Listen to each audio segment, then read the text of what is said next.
Hey everybody, welcome back. Tony again here with Shinsho Yoga. And this week I'd like to continue with the little video series that I had started last week. So I had wanted to offer to people how to get into yoga, which was last week's video. This week I want to talk about different types of yoga classes, and then for next week, a little post-yoga. So for people who are new to the practice, or people who are in the practice but kind of in that middle area, you've gotten going, you know where what you like and things like that, but still aren't certain of certain things. Hopefully some information here can help you out. So today I'm going to focus on different types of yoga classes. Now maybe you have gone to your studio's website or different studios' websites looking for different classes, and you read the names on them, and they just don't make sense to you. And I don't blame you. I'm a teacher, and plenty of times I look at them and can't figure out what type of class they're offering and what it is. So I'm going to talk about that today.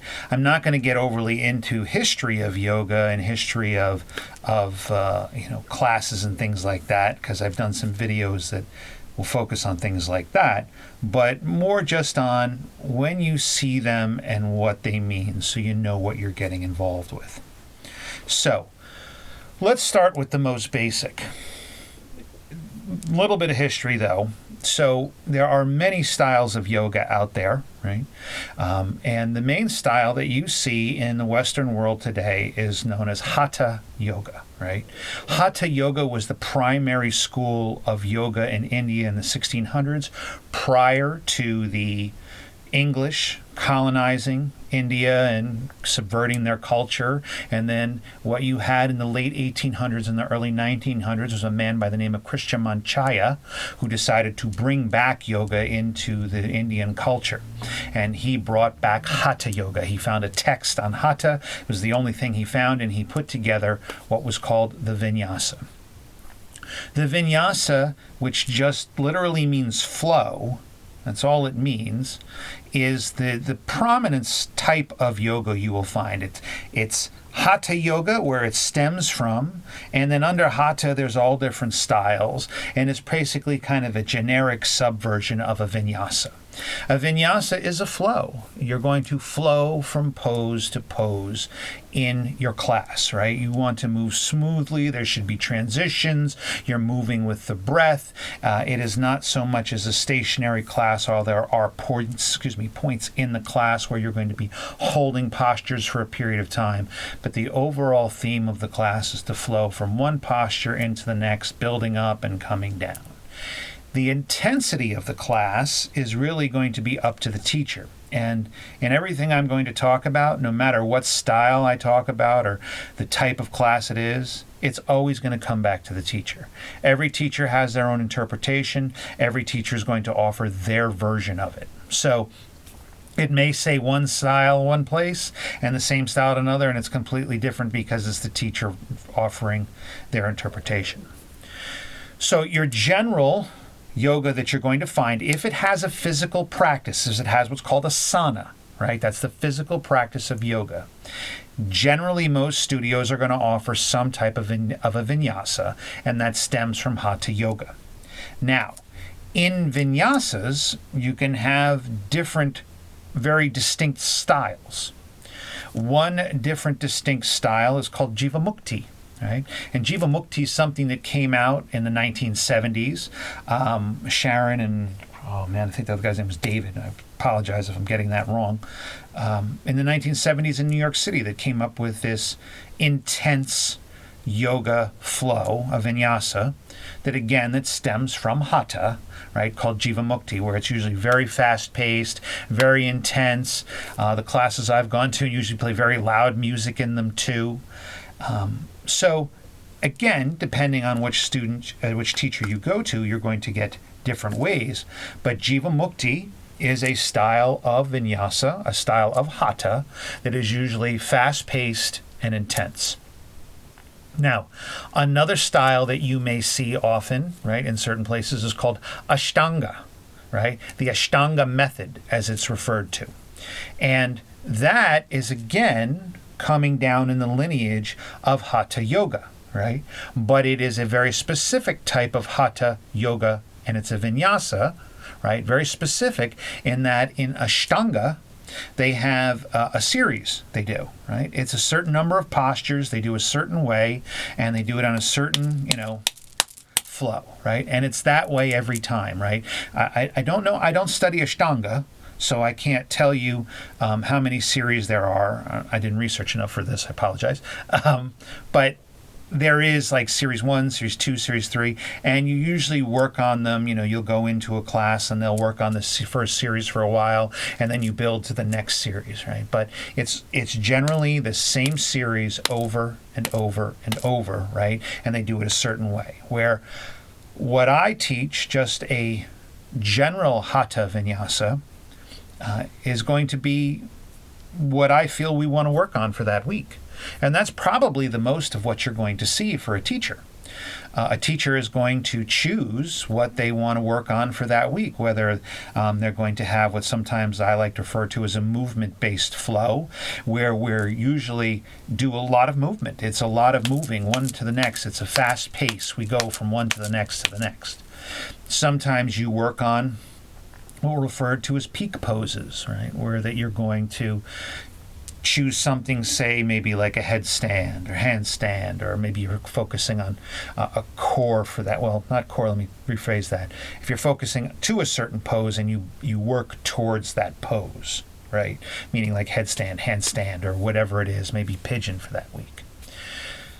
That can also flow into or work into an overall theme for a class, like a core class, right? Where sometimes you're focusing completely on the core, but there's a peak pose in there. Maybe you're doing some type of plank that you really hold for extended period of time, or you really work on, or maybe it's a boat pose or something like that that's completely core focused. So it might be a combination of them.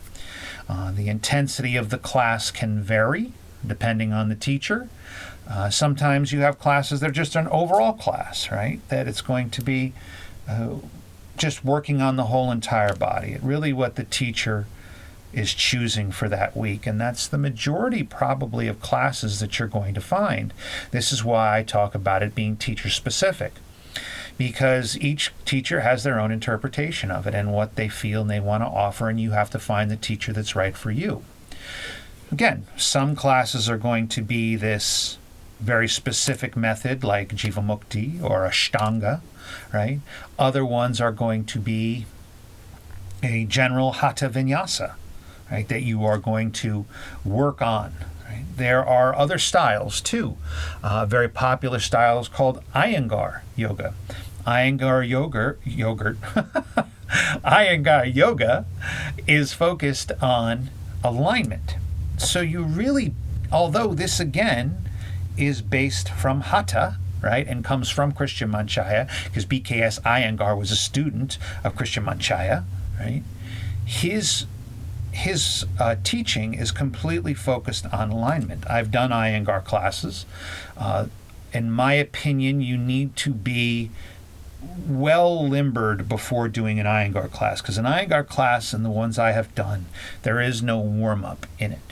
You are not going through all these beginning postures and building heat to get warm and then work on these high-end postures.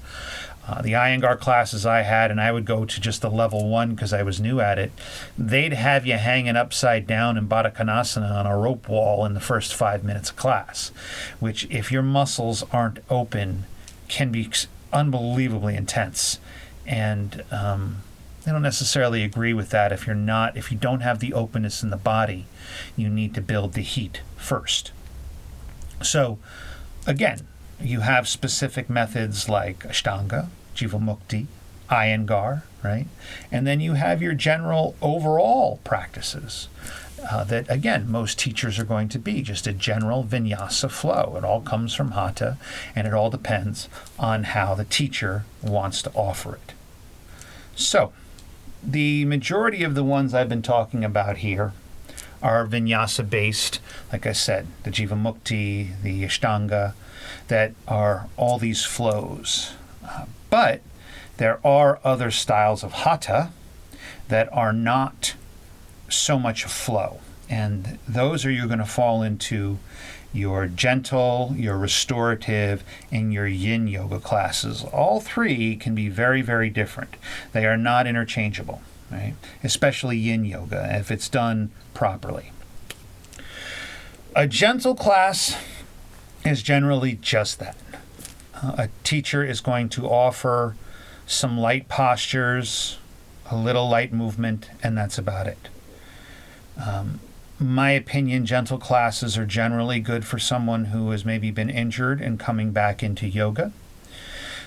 Someone who is brand new to yoga and can't find a beginner series like I talked about before, or just wants to go and take a class and just get their feet wet and see what it's about. You can start with a gentle class. Again, if you watch my prior video, I talk about the pitfalls with falling into that, though, of doing that. There are some things that you can, not giving you the depth and breadth of the practice, but that's the other video. And also people who are elderly, who don't have a lot of flexibility and movement and need to do something, right, and get into a gentle class, right? In my opinion, gentle classes should really be reserved for a smaller portion of your practice. You want to build up to something that is going to generate some heat and some movement. And I'm not talking about that so you become an Olympic athlete or anything like that. That's for your overall health. If you limit your body in what you do, you're going to limit your health, right? I'm not saying that, you have to be able to do handstands and headstands and all that.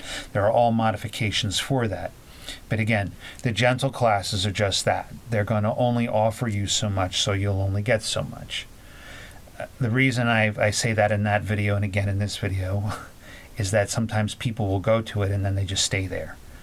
You want to explore a lot of it. Along with that, you have restorative. Sometimes you interchange gentle, places will interchange gentle and restorative. Restorative is similar to gentle, but generally restorative has a method to it, where gentle is just going to be what the teacher decides for that week, and it just be gentle, where restorative generally has a method to it, looking to do things in the body to kind of gently open some areas of it and allow the body to be able to heal in certain areas. And how good that is will depend on the teacher, right? So although gentle and restorative can be interchanged, they are, depending on the teacher, generally should be a different class because, again, restorative does have a method to it. And finally, in that end, the one that I prefer is called yin yoga. Now, yin yoga is not interchangeable with gentle or restorative. Yin yoga is a very specific type of hatha yoga. And it is in that slower end. It is not a vinyasa. You are not going to flow through poses. You're not going to be building heat. Yin, right? If you're thinking about yin and yang, right? That circle with the white and the black that you see in Chinese medicine, yin is cooling, right? Yang is heat building. A vinyasa is heat building, right? It's yang, where yin yoga is cooling. And what you do in yin is you look to get into postures using your supports, your blocks, right? And you stay in those postures for anywhere from 5 to 10 minutes. Now, you're not going into a headstand. You may go into Paschimottanasana, seated forward fold, and you'll get all of your props up to prop you up in there. And then you just slowly come into the posture over this extended period of time. In an hour yin class, you may only do 5 postures, right?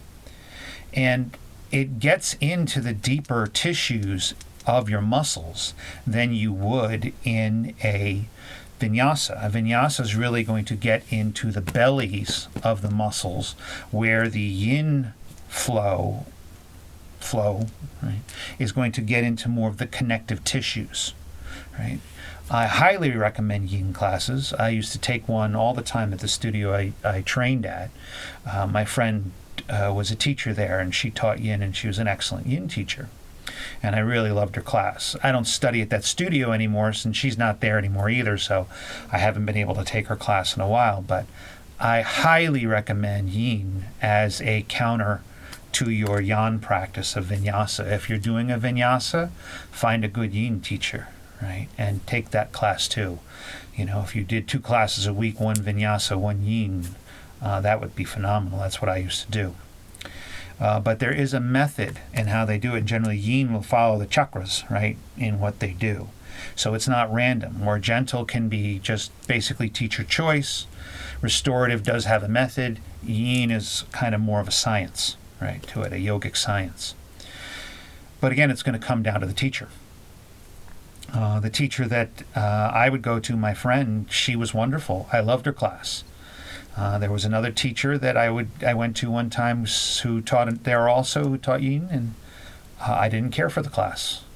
Completely different.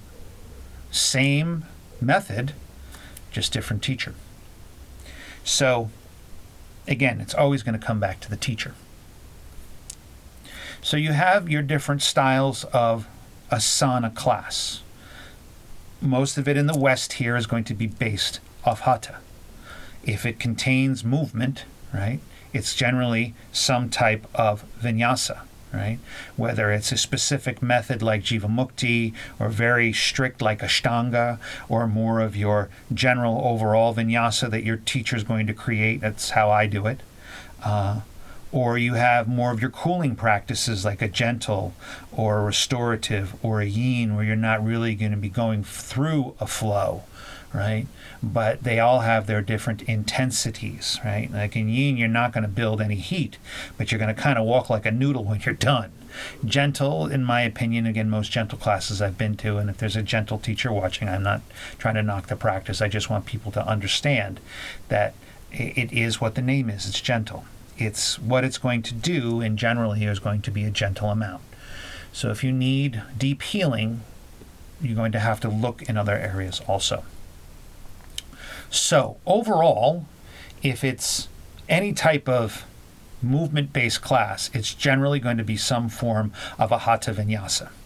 There are other types of yoga that are out there that don't have movement in them, don't have asanas, things like Kriya Yoga and Bhakti Yoga, right? That are they're more of the spiritually only based. Apologize there, brain fart. Spiritually only based, where they'll do more meditation and more study of sutra and things like that, and guided meditations, where your hatha styles are, and especially in the West, are going to be focused on the asana, on the physical part. And one type I didn't mention, I apologize there, a Bikram yoga, another style that's usually done in a hot studio. Bikram went through a lot recently in the recent years, a lot of lawsuits against him, a lot of inappropriate behavior by him. He was very popular for a long time, a very intense practice. I believe it had, similar to Ashtanga, a very specific method, the way they did it each time. And again, done in this hot studio setting. And again, that's a hatha style that was created by Bikram. He made up his own style, and people can do that. So this comes down to the last bit, which is really what this video is mainly about, is when you go to the studio, how do you pick which one to go to when you see the names of classes that end up becoming things like, hips and thighs, oh my, or super blasting core flow, or flow and let go. What do all those mean? I don't know. I don't know what they mean. Those are advertising gimmicks done by studios to get people to come in. In one of the studios I teach at, they call my flow the Buddhist flow. I didn't name it that. I happen to be a Zen Buddhist, and I incorporate a lot of the concepts of Zen Buddhism in what I do. And Buddhism comes from yoga, but I didn't name it that. They have to differentiate their classes from other people, so they'll come up with different names. So if it's something like, rock your asana, or flow and let go, or this and whatever it is, you're going to end up, if you want to find out what it really is, just going to the class and seeing what it is. Those are the most challenging, I find, because when I look at certain studios, I go, oh, let me go there and see how they teach. And I look at all these names and I'm like, I don't know what this is.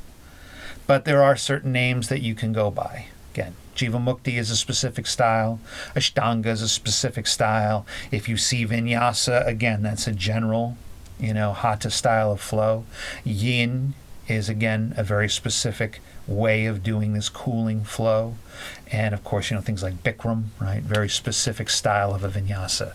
But names, the kind of kitschy names, the names done to be able to sell a class, that's just made up by each studio to try to be able to entice people to come to their class. And you really won't know what it is unless you go, because they might say it's something like, core flow, and you go there expecting something that's going to blast your core, and it really doesn't. You have to find out. It always comes down to the teacher. So, if you've tuned in this long, thank you very much. I know it's a little bit longer video than normal, and I know I'm kind of only brushing on the topic, but just a little bit there to help you out. And again, if you have a question, feel free to leave them below. I can do my best to help you out. And always remember to breathe and follow the breath. Thanks for watching. Namaste.